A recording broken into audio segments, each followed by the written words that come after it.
Assalamualaikum warahmatullahi wabarakatuh. Jumpa lagi pada kelas pembelajaran jarak jauh untuk kelas 10 semester kedua. Pada kesempatan kali ini, materi yang akan Ibu sampaikan masih berkenaan dengan kelanjutan dari materi-materi sebelumnya, yakni bab 5 mengenai integrasi nasional dalam bingkai Bhinneka Tunggal Ika.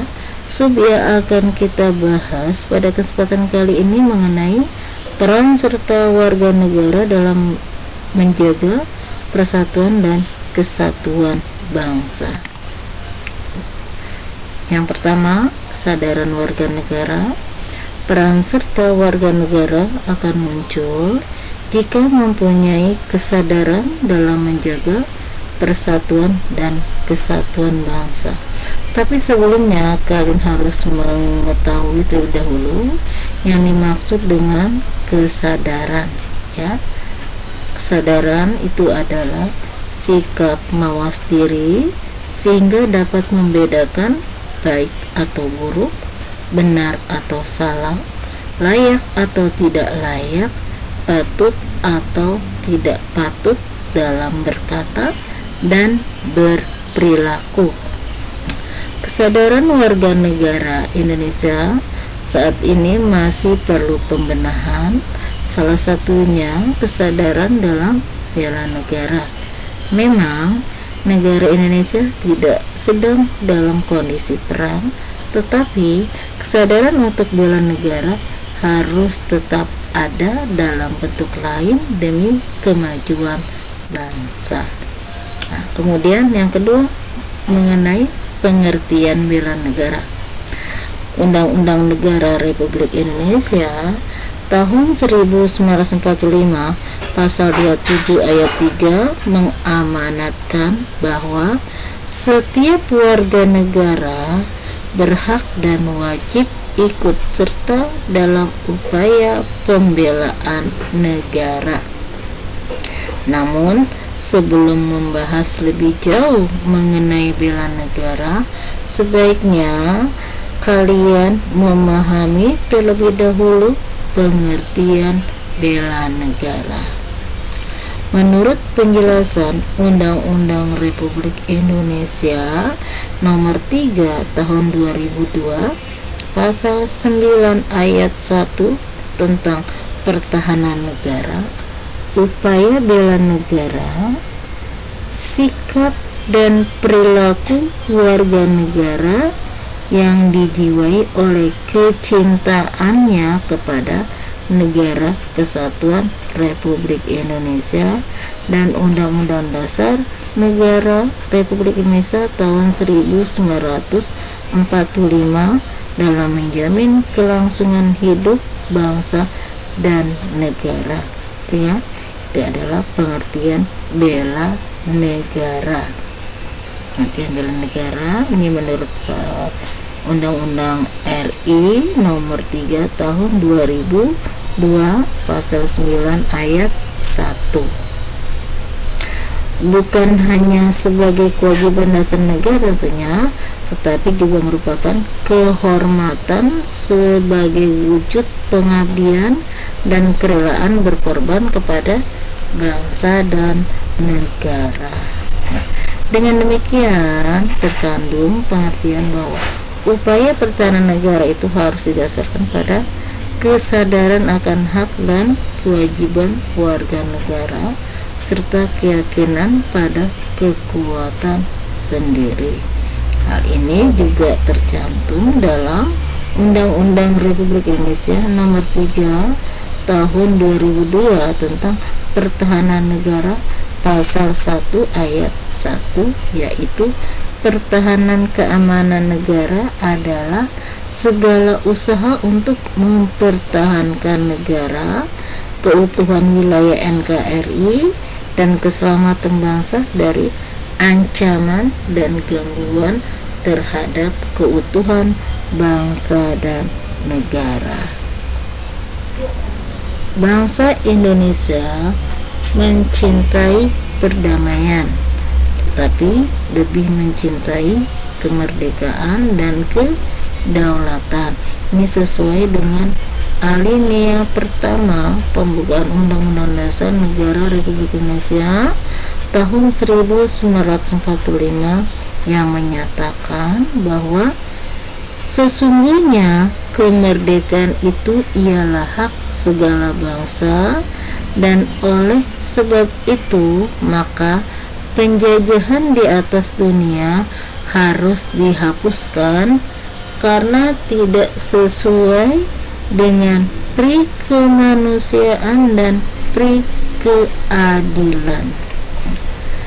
Penyelesaian pertikaian atau konflik antar bangsa pun harus diselesaikan melalui cara-cara damai. Bagi bangsa Indonesia, perang harus dihindari. Perang merupakan jalan terakhir dan dilakukan jika semua usaha dan penyelesaian secara damai tidak berhasil. Indonesia menentang segala bentuk penjajahan dan menganut politik bebas aktif. Prinsip ini merupakan pelaksanaan dari bunyi alinea pertama pembukaan Undang-Undang Dasar Negara Republik Indonesia tahun 1945.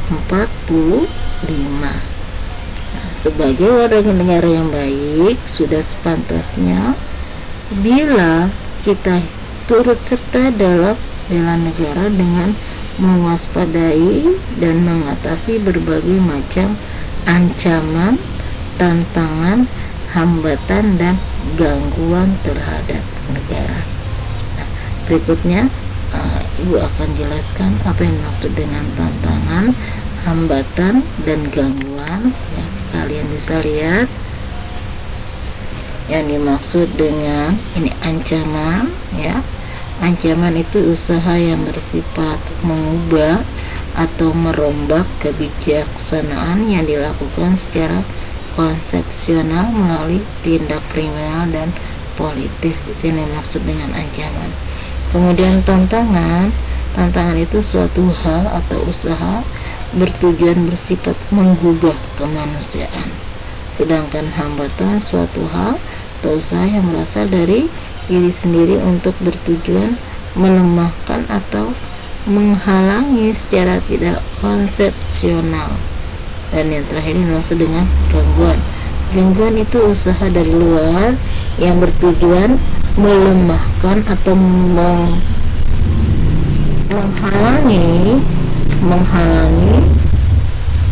menghalangi secara tidak konsepsional.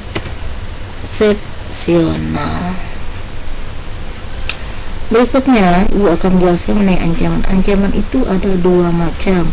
Ada ancaman militer dan ancaman non-militer. Yang pertama ancaman militer. Nah, ancaman militer itu adalah ancaman yang menggunakan kekuatan bersenjata yang terorganisasi, yang dinilai mempunyai kemampuan yang membahayakan kedaulatan negara, keutuhan wilayah negara, dan keselamatan segenap bangsa.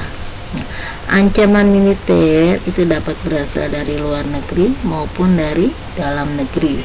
Nah, ini contohnya macam-macam gangguan pertahanan keamanan dalam bidang militer yang berasal dari luar negeri. Itu bisa berupa agresi.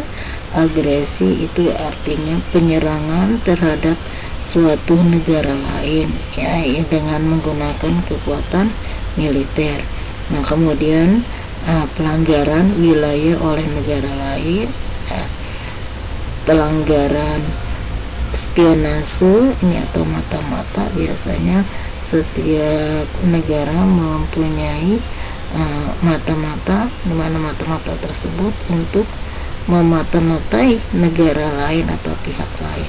Kemudian ada sabotase. Nah, biasanya sabotase ini yang dilakukan untuk instalasi-instalasi penting pemerintah guna untuk mengacaukan kedaulatan sebuah negara. Kemudian ada aksi teror dalam jaringan internasional. Contoh misalkan aksi terorisme dalam bentuk jaringan tertentu, ya, organisasi tertentu yang sifatnya untuk merongrong kewibawaan pemerintah. Kemudian yang ancaman militer yang berasal dari dalam negeri itu bisa berupa pemberontakan bersenjata. Biasanya ini dilakukan oleh pihak-pihak tertentu yang ingin memerdekakan wilayahnya, ya, yang ingin melepaskan diri dari wilayah NKRI. Ada konflik horizontal, itu contohnya misalkan konflik yang terjadi antar daerah tertentu di mana masyarakatnya terjadi konflik di dalamnya, entah itu dalam bentuk sara atau dalam bentuk yang lain. Ketiga, aksi teror. Nah, ini teror biasanya dilakukan oleh pihak-pihak tertentu dengan maksud untuk menjatuhkan kewibawaan pemerintah. Kemudian ada sabotase, kemudian ada aksi kekerasan yang berbau sara, ya. Kemudian ada gerakan separatis. Separatis itu artinya untuk upaya pemisahan dari untuk membuat negara baru. Nah, pada saat ini contoh ada sebuah wilayah yang di mana ada suatu gerakan untuk memisahkan diri, contohnya Papua, ya. Kemudian ada pengerusakan lingkungan. Nah, pengerusakan lingkungan itu misalkan membuang sampah di sungai, ya, sungai, atau membuang sampah di laut, atau menebang pohon sembarangan, dan yang nantinya akan menimbulkan banjir atau tanah longsor. Kemudian yang kedua ada ancaman non-militer. Nah, ancaman non-militer adalah ancaman yang tidak menggunakan senjata, tetapi jika dibiarkan akan membahayakan kedaulatan negara, keutuhan wilayah negara, dan keselamatan segenap bangsa. Pada hakikatnya, ancaman non-militer ini dinilai berpotensi membahayakan kedaulatan negara, kepribadian bangsa, keutuhan wilayah negara, dan keselamatan segenap bangsa. Ancaman ini salah satunya disebabkan oleh pengaruh negatif dari globalisasi. Nah, sekarang apa yang maksud dengan globalisasi, ya? Kalian harus tahu globalisasi itu adalah menghilangkan sekat atau batas pergaulan antar bangsa secara disadari atau tidak, telah menimbulkan dampak negatif yang berpotensi menjadi ancaman bagi keutuhan sebuah negara. Pengertian globalisasi itu dari global artinya mendunia, artinya batas-batas dunia tidak terhalangi kembali, ya, dimana manusia itu dengan cepat mengetahui dunia lain atau negara lain dalam waktu yang relatif cepat karena akibat dari perkembangan informasi dan telekomunikasi di dunia, ya. Ancaman non-militer itu mencakup dimensi ideologi, politik, ekonomi, sosial, budaya, pertahanan, dan keamanan, bahkan teknologi dan informasi.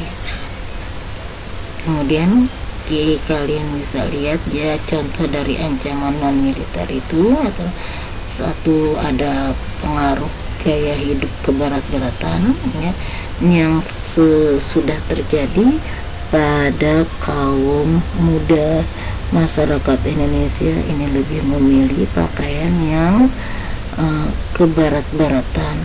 Kalian bisa lihat, ya, kalian bisa saksikan itu lewat tayangan-tayangan atau para muda-mudinya ya berperilaku gaya pakaiannya hampir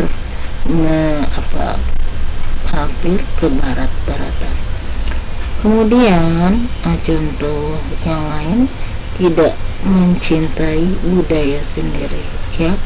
Ini lebih mencintai budaya-budaya asing ya, produk-produk asing ya, musik-musik asing daripada musik dalam negeri sendiri.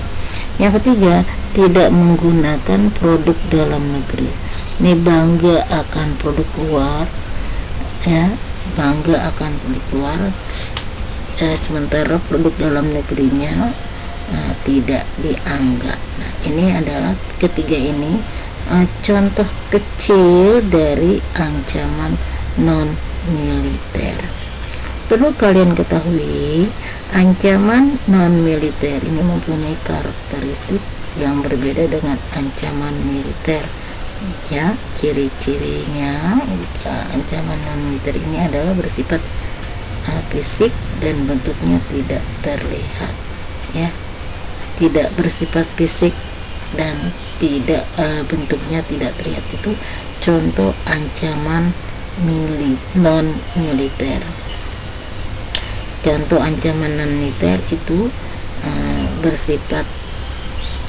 tidak bersifat fisik atau nyata dan bentuknya tidak terlihat, tapi hasilnya bisa dirasakan ya.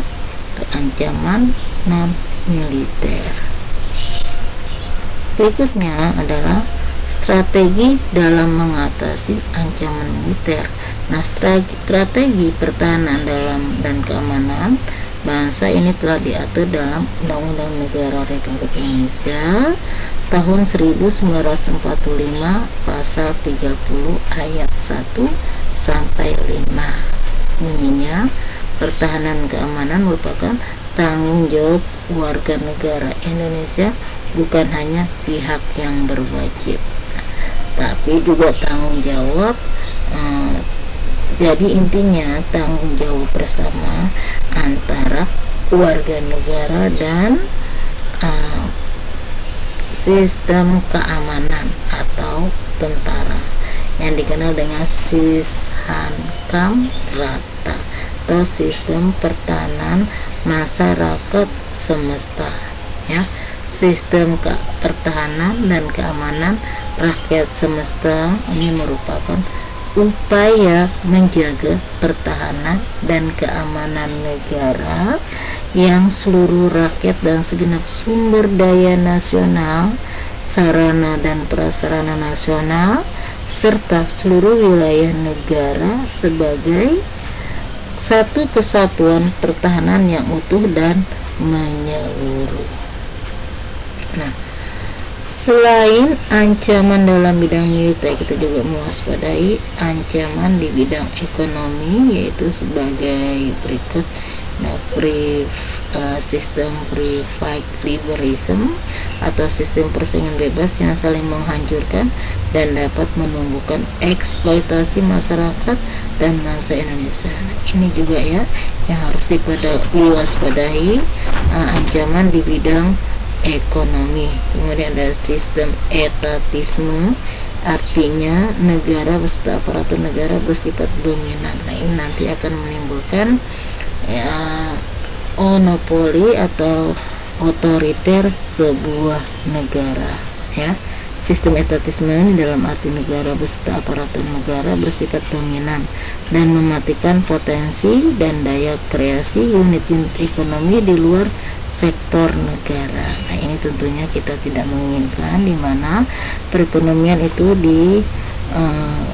semuanya dikuasai oleh negara hingga tidak ada lagi ruang untuk swasta. Kemudian ada pemusatan kekuatan ekonomi pada suatu kelompok dalam bentuk monopoli yang merugikan masyarakat dan bertentangan dengan cita-cita keadilan. Ini juga harus dihindari ya. Ini harus dihindari ancaman dalam bidang ekonomi. Dasar hukum bela negara. Kalau kita lihat dasar hukum bela negara itu ada ada undang-undang yang atau undang-undang hukum bela negara, seperti misalkan TAP MPR nomor 5 tahun 73, ini konsep tentang wawasan Nusantara dan keamanan nasional. Undang-Undang Republik Indonesia nomor 29 tahun 54 tentang pokok-pokok perlawanan rakyat. Undang-Undang Republik Indonesia nomor 20 tahun 82 tentang ketentuan pokok Hankam Negara RI, ya. TAP MPR tentang pemisahan TNI dengan Polri. Dahulu TNI dan Polri itu bersatu. Nah, sesuai dengan TAP MPR nomor 6 tahun 2000 atau ada pemisahan antara TNI dengan Polri. TAP MPR nomor 7 tahun 2000 tentang peranan TNI dan Polri. Kemudian ada amandemen Undang UUD tahun 1945 pasal 30 ayat 1 dan 2, itu bahwa setiap warga negara berhak dan wajib ikut serta dalam usaha pertahanan keamanan negara yang dilaksanakan melalui sistem pertahanan keamanan rakyat semesta oleh TNI dan kepolisian sebagai komponen utama dan rakyat sebagai kekuatan pendukung. Apabila ada pula pada pasal 27 ayat 3 yang berbunyi setiap warga negara berhak dan wajib ikut serta dalam upaya pembelaan negara. Kemudian ada Undang-Undang Negara Republik Indonesia nomor 3 tahun 2002 tentang pertahanan negara ayat 1, setiap warga negara berhak dan wajib ikut serta dalam upaya bela negara yang diwujudkan dalam penyelenggaraan pertahanan negara. Nah, keikutsertaan warga negara dalam upaya bela negara itu dimaksud ayat 1, itu diselenggarakannya melalui kegiatan seperti misalkan ada pendidikan kewarganegaraan. Ini yang wajib dipelajari oleh setiap siswa dari mulai SD sampai perguruan tinggi. Kemudian ada pelatihan dasar kemiliteran, ya. Pelatihan dasar kemiliteran ini biasanya dilakukan pada saat sebelum mahasiswa memasuki perguruan tingginya. Kemudian ada pengabdian sebagai prajurit TNI secara sukarela atau wajib, dan pengabdian sesuai dengan profesi, ya. Demikian materi yang Ibu sampaikan pada kesempatan kali ini. Untuk selanjutnya kalian buka buku paket yang telah diberikan oleh pihak sekolah, ya. Tetap semangat. Wabillahi taufik wal hidayah. Wassalamualaikum warahmatullahi wabarakatuh.